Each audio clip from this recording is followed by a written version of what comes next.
All right, today's brain drops is visual.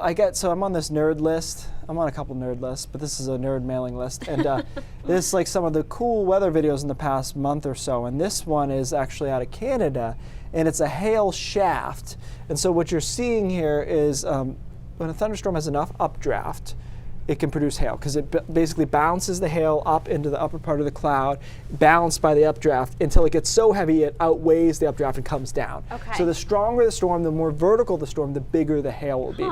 Well, this is, they have better sight lines in other parts of the country, so you can see the hail looks like it's just falling right out of the cloud, because it is. It's coming from the upper part of the cloud straight down, and it's overcoming the updraft in the storm.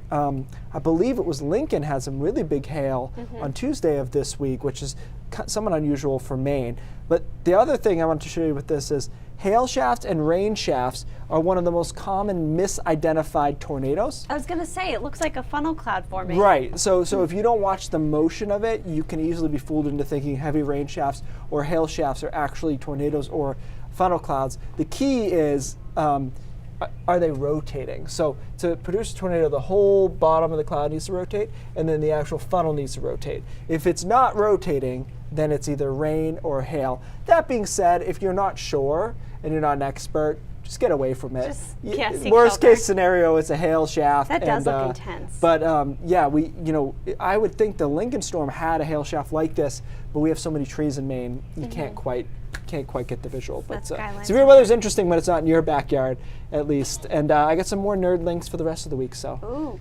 It's going to be all Stay visual tuned. That's nerd a tease. candy. Yeah. News Center Maine at 5:30 starts right now.